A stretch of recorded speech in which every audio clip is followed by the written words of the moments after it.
आज के इस वीडियो में हम देखेंगे कुछ न्यूमेरिकल्स, ट्राई करेंगे उन्हें सॉल्व करने की। ग्रेविटेशन वाला चैप्टर चलिए देखते हैं। पहला क्वेश्चन कह रहा है, how does the force of gravitation between two objects change when the distance between them is reduced to half. कह रहा है फोर्स ऑफ ग्रेविटेशन क्या होगा जबकि दोनों ऑब्जेक्टों के बीच की दूरी को क्या कर दिया जाए, हाफ कर दिया जाए, आधा कर दिया जाए, हाफ में बराबर 2 कर दिया जाए। लेकिन आप जानते हैं according to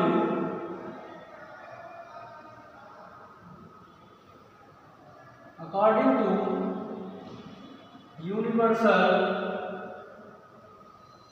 law of gravitation क्या होता है, F is directly proportional to m1 into m2 and F is inversely proportional to 1/r square. हमें इससे कोई लेना देना नहीं है। हमें क्वेश्चन के अकॉर्डिंग कह रहा है उसके रेडियस को क्या कर दिया जा रहा है, हाफ कर दिया जा रहा है। That means r is equal to 1/2 या r/2 डायरेक्टली लिखे हम r/2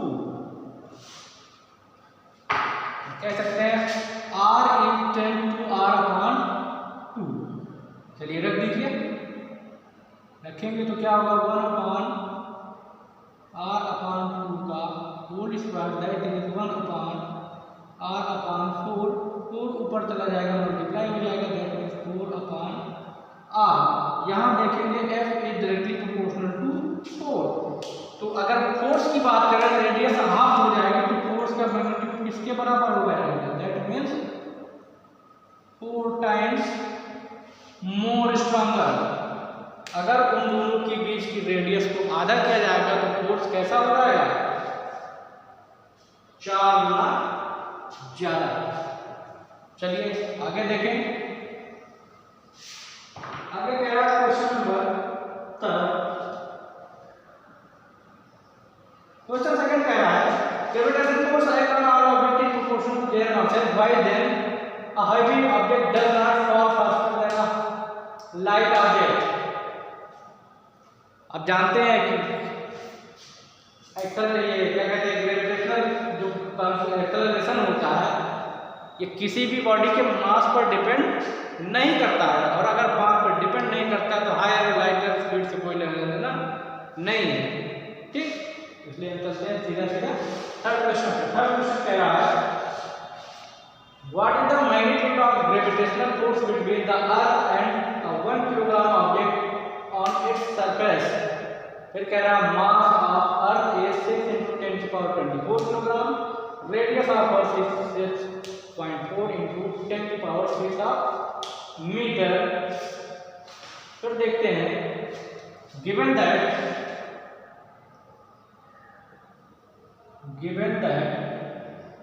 क्या दे रखा है आपको, mass of earth 6 × 10⁻24 kilogram, radius of earth 6 × 6.4 into 10⁻6 metre. ठीक, एंड मास ऑफ ऑब्जेक्ट 1 दे रखा है ऑलरेडी, 1 किलोग्राम, एंड हम जानते हैं कैपिटल B की value 6.67 into 10⁻11 newton metre square पर किलोग्राम स्क्वायर। अब करना क्या है हमको, ग्रेविटेशनल फोर्स की वैल्यू को फाइंड आउट करना है। इसके लिए जानते हैं फार्मूला क्या होता है, Gm1 × m2/r स्क्वायर। लिख सकते हैं इसी को G mass of earth multiplied by mass of object divided by mass of earth, radius of अर्थ का स्क्वायर। वैल्यू पुट कीजिए 6.67 × 10⁻11 mass of earth 6 into 10 की power 24 and mass of object 1 total divided by radius of earth, that means 6.4 into 10 की power 6 का whole square. Overall calculation करेंगे, ये आएगा 9.8 Newton. Calculation की try आप लोग कीजिएगा, ठीक। आगे चले,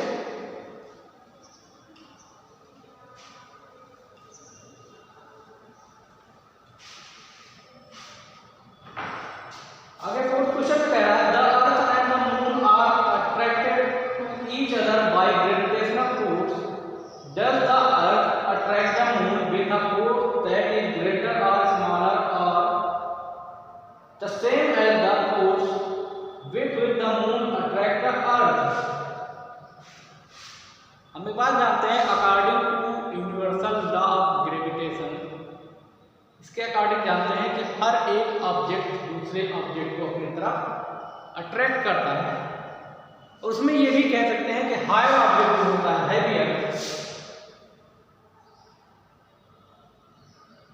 हैवियर ऑब्जेक्ट जो होता है वो अट्रैक्ट करता है किसे, लाइटर ऑब्जेक्ट को। मीन्स जो बड़ा ज्यादा मास वाला ऑब्जेक्ट होगा वो छोटे मास वाले को अपनी तरफ अट्रैक्ट करता है। एंड वी वेल नो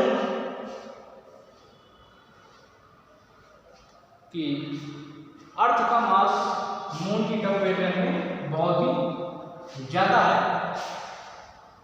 इसलिए अर्थ मून को अपनी तरफ अट्रैक्ट कर सकता है, लेकिन मून अर्थ को अपनी तरफ अट्रैक्ट नहीं कर सकता।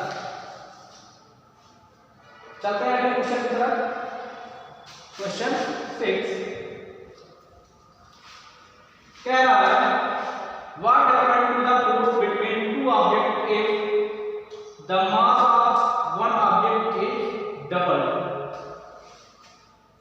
पहला कह रहा है when the mass of one object is double।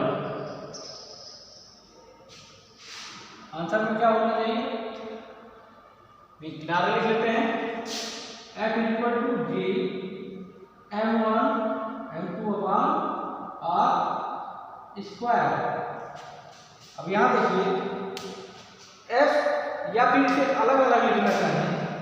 F is directly proportional to m1 into m2 या F is inversely proportional to 1 upon r square. अब यहां देखिए अगर F is directly proportional to m1 and m2, that means अगर m1 पे कोई effect डालेंगे या m2 पे इफेक्ट डालेंगे तो डायरेक्ट इफेक्ट पड़ेगा किस पे, F पे। जो चेंज हम m1 या m2 में करेंगे वही चीज कहां दिखेगा, F पे। जो चेंज हम r में करेंगे उसी का स्क्वायर का इफेक्ट कहां दिखेगा, F पे। और आपका क्वेश्चन कह रहा है कि मास of one object is double. कोई भी एक मास का ऑब्जेक्ट का मास क्या कर देते हैं, डबल, तो फोर्स कैसा होगा, फोर्स भी कैसा हो जाएगा, डबल। फोर्स कैसा हो जाएगा, डबल। आप देख सकते हैं सेकेंड वन कह रहा है the distance between the object double and triple. The distance between the object is double and triple. अब देखिए अगर डिस्टेंस को आप डबल करेंगे that means r integrated by 2r, r integrated by 2r। यही रखेंगे f is directly proportional to 2r square, f is directly proportional to 4r square.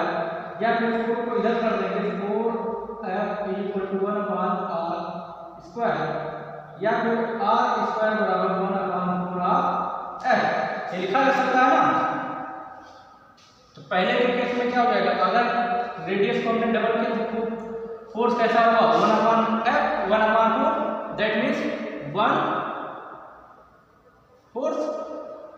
Same as अगर इसी 2r को 3r से रिप्लेस कर देंगे तो ये r स्क्वायर क्या हो जाएगा 9r, इसलिए क्या हो जाएगा ये 1 9, पहला 1 4 और दूसरा 1 9 of its original value. And third one कह रहा है the mass of both object are doubled. Mass of both object are doubled. जब एक ऑब्जेक्ट का मास डबल किया गया था हमारा रिजल्ट क्या आया था? डबल। लेकिन इसी को भी इसको भी 2m कर दें और इसको भी 2m कर दें, 2 मल्टीप्लाई 2 बाई 4 और m1 and m2। That means force कैसा होगा आपका? फोर्स टाइम greater than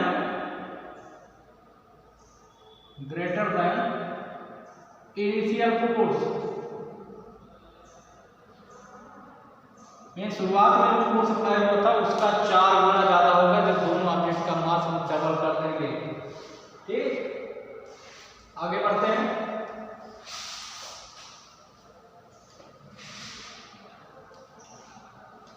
आगे कह रहा है व्हाट इज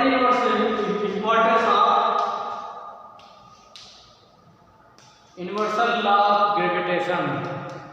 इंपॉर्टेंस यह इतनी है कि एक ऑब्जेक्ट दूसरे ऑब्जेक्ट को अट्रैक्ट करता है, दैट मीन्स बांधे रखता है। यही रीजन है सोलर सिस्टम में हमारे सारे के सारे ग्रह जो हैं, प्लैनेट्स जो हैं आपस में अट्रैक्ट हुए पड़े हैं, बंधे हुए पड़े हैं। अगर यही ना होता, यूनिवर्सल लॉ ऑफ ग्रेविटेशन ना होता तो शायद मून हमारे सरफेस एरिया से हमारे एरिया से काफ़ी दूर चला गया होता, जो कि कतई हमारे लिए लाभदायक नहीं होता। यही होगा इम्पोर्टेंट यूनिवर्सल लॉ का। आगे देखिए 10th क्वेश्चन कह रहा है Amit buys few grams of coal at the pole as per the instruction of one of his friend. He hands over the same when he meets him at equator. Will the friend agree with the weight of gold bar? If not, why? फिर आगे दे रखा है the value of G is greater at the pole than the equator. Hint क्या दे रखा है? The value of G is greater at the pole than the equator. That means small g universal constant of gravitational acceleration, उसकी value जो है पोल पे जाता है comparison में किससे? इक्वेटर के। अब देखते हैं हमको दे क्या क्या रखा है। गिवन दैट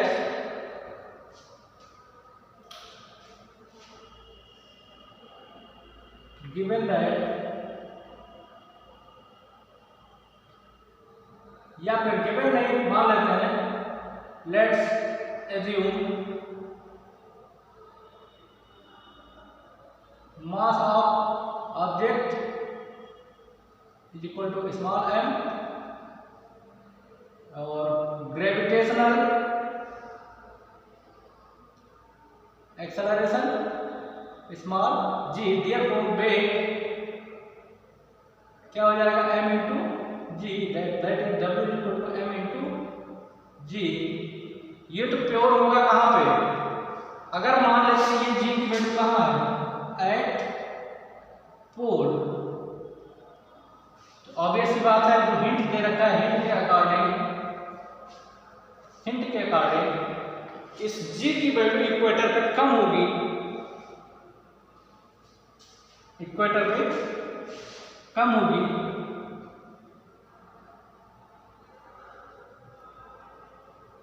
और इक्वेटर पे जो वेट निकल के आएगा उसको मान लेते हैं जी dash,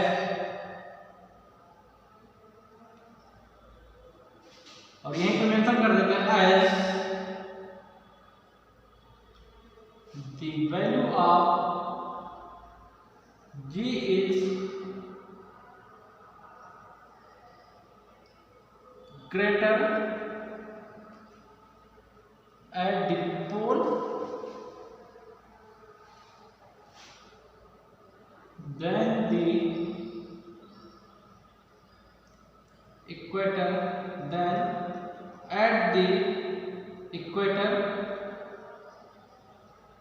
therefore W is greater than W dash, that means mg is greater than mg dash. therefore जो बेट या जो गोल्ड उसने पोल पे खरीदा था उसको इक्वेटर पे दे रहा है, या इक्वेटर पे खरीदा था पोल पे दे रहा है, दोनों में डिफरेंस आएगा।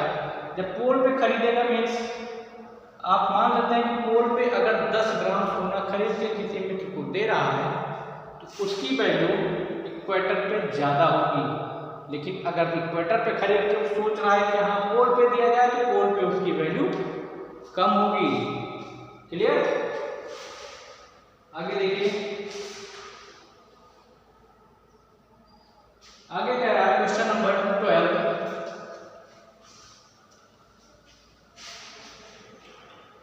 क्वेश्चन नंबर 12 कह रहा है gravitational force on the surface of moon is only 1/6 as stronger as gravitational force on the earth. What is the weight in newton of 10 kilogram object on the moon and on the earth.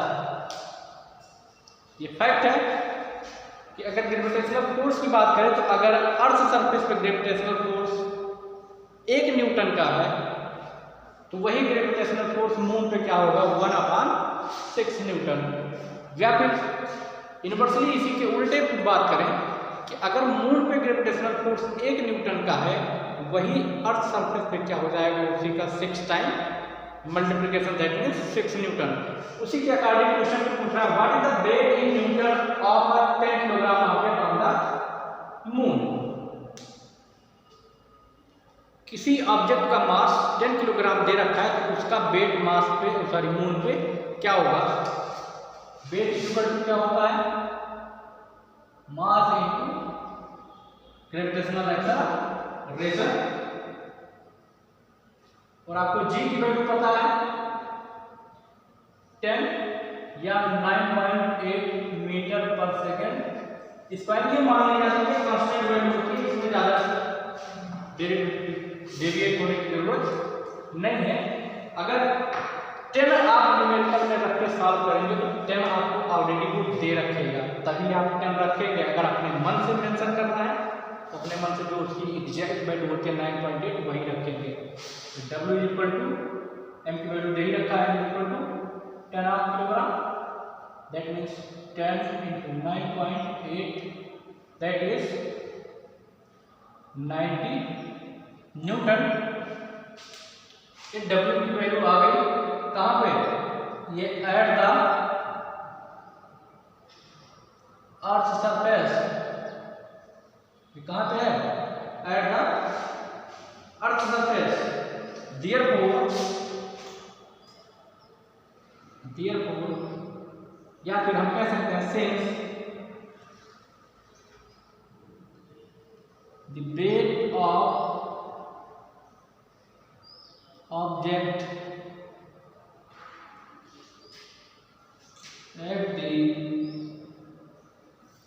earth surface is equal to 1/6 into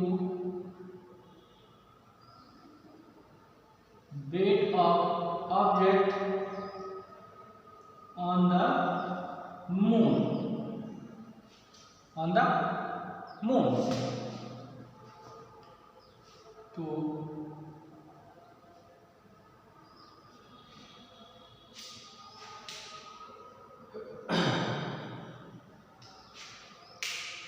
अगर earth surface पे wait कितना निकल गया है 90 Newton, इसलिए moon पे therefore wait eight moon क्या हो जाएगा 1.1/6 मल्टीप्लाइड बाई 90। कैलकुलेट करेंगे 13 पॉइंट समथिंग के करीब आएगा, सॉरी 16 पॉइंट समथिंग के या 16.3 के करीब में आएगा न्यूटन में वेट एट मून। क्लियर? चलिए आगे बढ़ते हैं।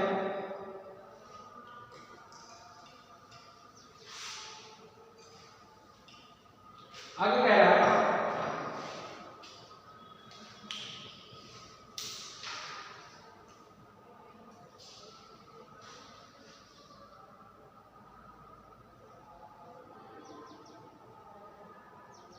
क्वेश्चन नंबर 60 कह रहा है calculate the force of gravitation between the earth and the sun given that mass of earth 6 into 10 power 24 and the sun 2 into 10 power 30 kilogram and the average distance between 1.5 into क्या है given that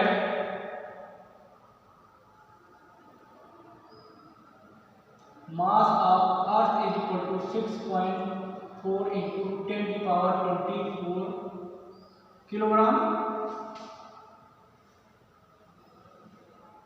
sorry 6 into, and mass of sun is equal to 2 into 10 to power 30 kilogram.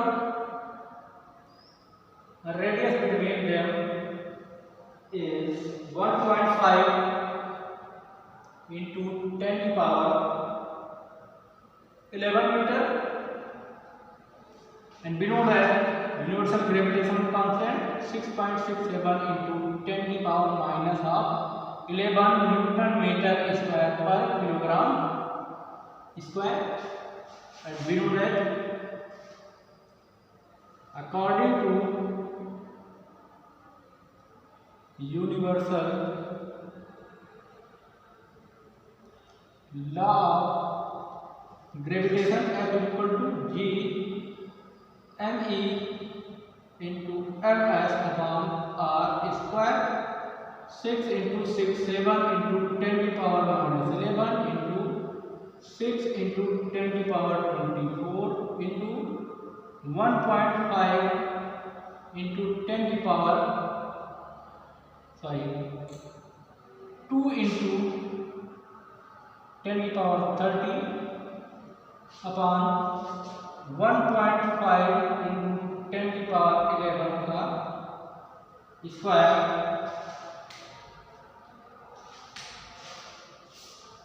Calculation कुछ इसका आएगा 3.57 into 10 to power of 11 Newton के करीब gravitational force की value आएगी।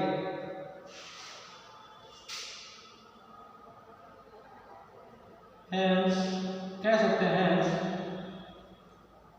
the value of gravitational force between earth and sun is equal to as above। That means ये जैसा कि जब मेंशन किया गया है इसी के बराबर उसकी वैल्यू होगी। आगे बढ़ते हैं।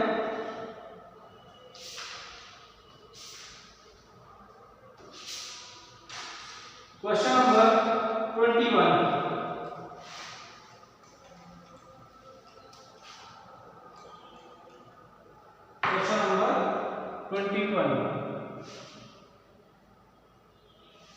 क्या कह रहा है? The volume of 50 gram of substance is 20 centimetre cube. If the density of water is 1 gram centimetre cube, find the substance float और सिंक। डेंसिटी ऑफ सब्सटेंस क्या होगी? Mass of the substance upon volume of the, हम जानते हैं density equal to mass upon volume. यही कह सकते हैं आप density of substance is equal to mass of substance upon volume of substance। मास क्या लगेगा आपको? 50 ग्राम। वैल्यू क्या दे रखा है आपको 20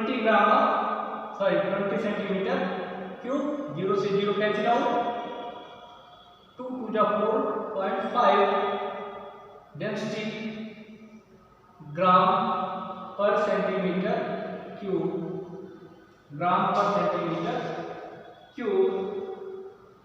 देखो डेंसिटी आप ये वाटर की डेंसिटी से ज्यादा है, नॉर्मल डेंसिटी वाटर की क्या मान जाती है,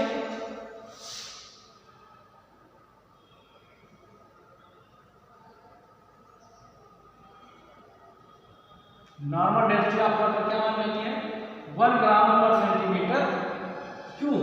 ये 1 ग्राम पर सेंटीमीटर क्यूब से ज्यादा है, देयरफॉर अगर ज्यादा है तो सिंक कर जाएगा, नीचे बैठ जाएगा।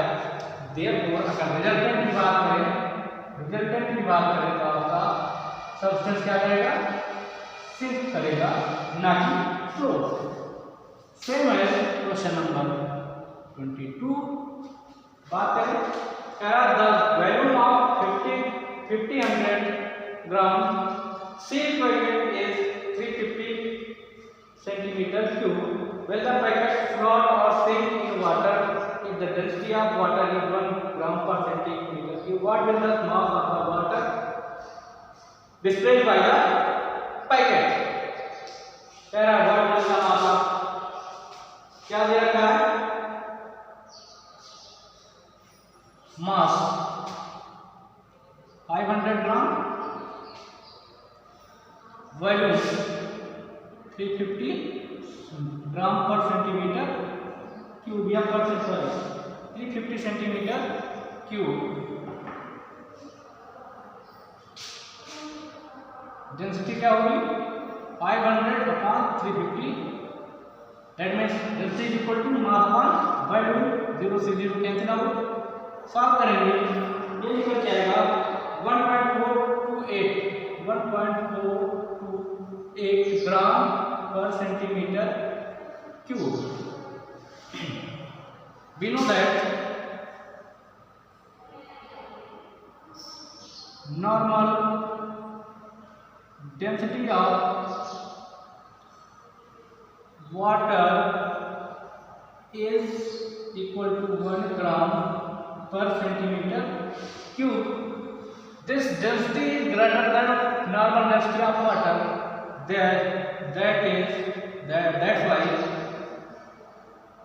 That's why substance will